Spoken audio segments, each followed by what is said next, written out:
So yeah. I have to put on a fight here.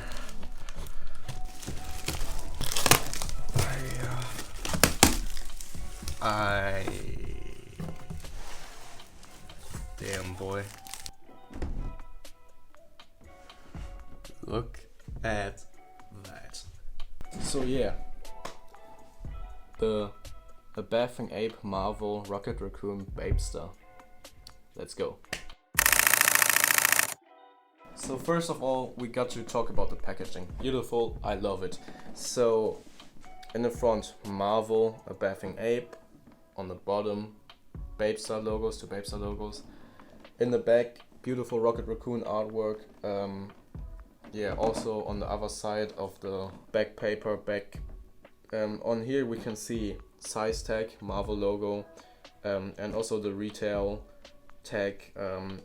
In Taiwan it was 9,999 new Taiwan dollar, roughly something around $300/euro, I think. Love to see that they brought this kind of packaging back. This kind of action figure packaging obviously comes from the OG Nego Babe Marvel collab from 2006. Obviously this one is not as groundbreaking anymore, because you know it does not push the limits of what we know anymore, but it's just great to see that they brought this back, because especially on the last DC Marvel collab, right?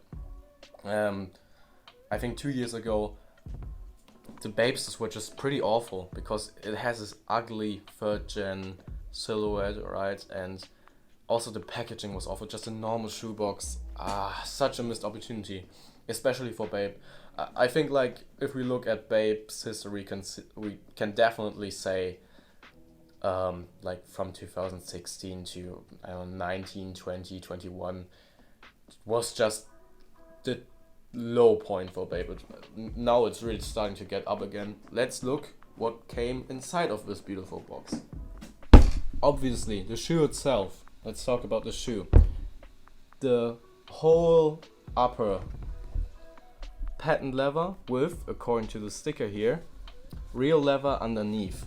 This is somehow special because they didn't do it with a lot of the OG pairs. That's why you will see a lot of OG patent leather Bapestas crack that easy.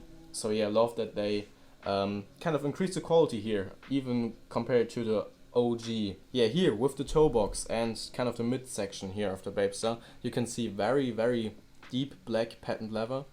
And also here, like in the front section with the lace liner and the back section, we can see beige patent leather. Here on the heel tab it's kind of brown patent leather, also the same color on the outsole. However, I feel like there's a slight touch of Bordeaux to it, so a little bit red, baby blue kind of color on the star and the Babe star logo here. Let's move on. In the back we can finally find Babe star stitching again. This is somehow special because on all the other 4th gen releases they didn't do stitching, they just embossed it, except for the Soulbox Bapesta. However, this embossment kind of ruins the shape for me, because then you have this little curve here on the heel tab. I don't like to see this, so glad that they brought back the stitching. Also, they stitched the Marvel logo again and not just embossed like here on the heel. Love to see that they brought this back. This does not accord for the Rocket Raccoon logo, because I feel like this is too detailed in order to stitch it properly. So yeah, that's why I'm fine with this. So whatever, glad that they stitched it here. Besides that, beautiful insole. Love to see this. However, I feel like a Bathing Ape Marvel logo will come off if you try to wear those Bapestas for like, I think that the logo will probably last like 2 wears and then it will come off. but I don't plan on wearing those, so not my concern. Also, I noticed small rips here all throughout the stitching area, like where the stitchings are that hold the shoe together, right? Yeah, because of those stitchings, the material kind of ripped. So be on the lookout. Those can get bigger if you wear them. I noticed this on my second pair of Type A Bapestas, because I wore them a lot, and you know, when you wear those a lot, your feet start to hurt because leather inside. So glad that they removed the leather inside on this pair and yeah, changed it up with this mesh material again. They went an extra mile with here the lace shields in the front. Those are also Marvel lace shields and not just a normal A-pad logo. Glad to see that. And what I also really love, they colored the Babe logo again. The Babe logo on the midsole, because to me it just elevates the design so much. Such a little detail, but the whole concept gets elevated.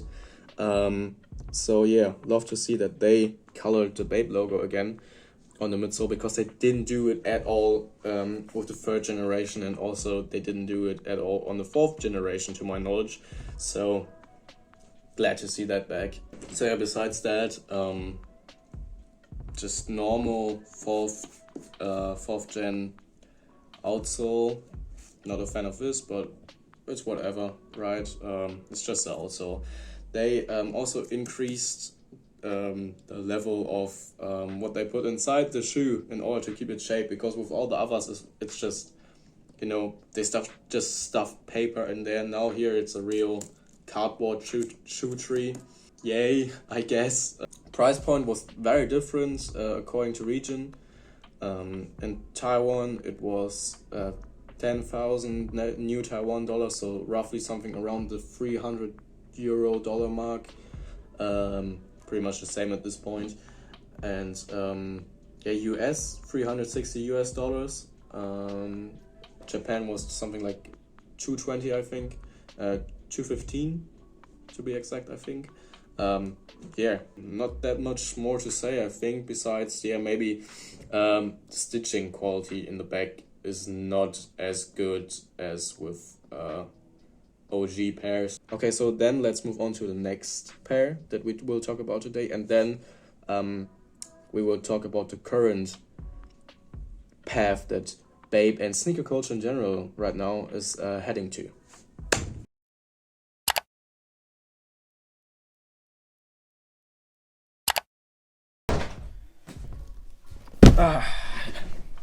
So it is the next day, and this morning I woke up because of another delivery.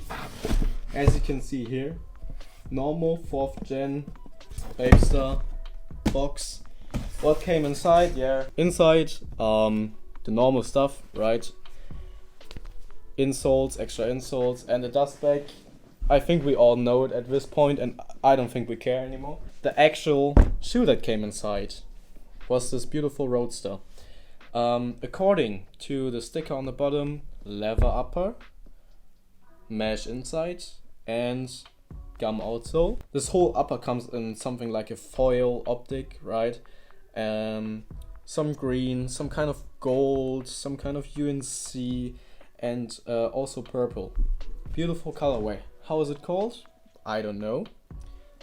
But I will name it the Pharrell Retro. Because basically, this is a retro of the 2006 Pharrell Roadsters. Because if you don't know, back in the day, they released 3 Roadster colorways in collab with Pharrell Williams. And basically, I think something like a year ago, Babe kind of retroed those 3 colorways. And this is one of them. I got them for a huge steal, 120 Soulbox sale. Very happy about it. Detail wise, yeah, here, nice stitching in the front, Bapesta, and in the back. honestly, yeah, pretty close to the OG silhouette. Some little changes like the star, and I think also something at the outsole. But maybe I will do another video on this where I talk about roadsters and their evolution in detail. But for now, I want to talk about the other topic, nostalgia. I think those two shoes that I showed you in this video are a very good example for pretty much the only selling point in this period of time for Bape right now. Nostalgia. And don't get me wrong, nostalgia is something great, right? So if they re-release old colorways, also we can currently see it at Nike with the West Indies, for example. Yeah, that's great. That's a win-win situation. You get wearable options of the shoes that you loved back in the day, or that you always kind of had an eye on. And you know, that's a win-win situation, right? However, I feel like all the new stuff that Bape does create currently does not really sell. Nobody really cares for it. Razor collab, for example, that's not OG at all, I would say. Like from the whole appearance and the concept behind it, and nobody really cares. At least it looks to me like that, and me neither. And I'm saying that as a gamer. I would call myself a gamer. I love playing video games since I was 3 years old or something. And the problem here now is that Bape will probably never overcome themselves with just only riding the nostalgia wave pretty hard. And yeah, that might work for now, but as a long-term selling strategy, I'm not quite sure. Especially because they don't overcome the old Bape problems. Bape always was a brand that had to deal with fakes a lot.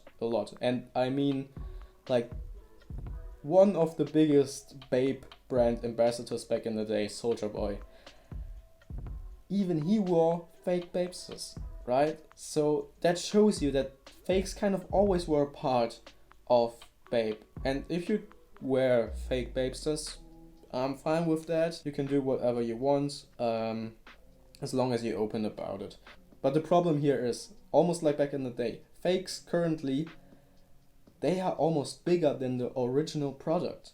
Because, at least on social media, I feel like, if you will search up Bapestas on YouTube, you will find videos from Super Flame Dude, from Bape Town, from Keezy, and then maybe some random guys that bought one Bapestar on the site or something like that. But real Bapestar YouTubers, not really much there.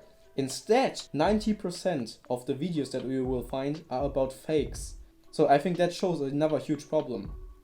They try to recreate the old days, but they don't overcome the problems of the old days. And I will make a video probably about it, talking about it more detailed. For now I will leave it at this point, but I think it's just matched like my thoughts to that.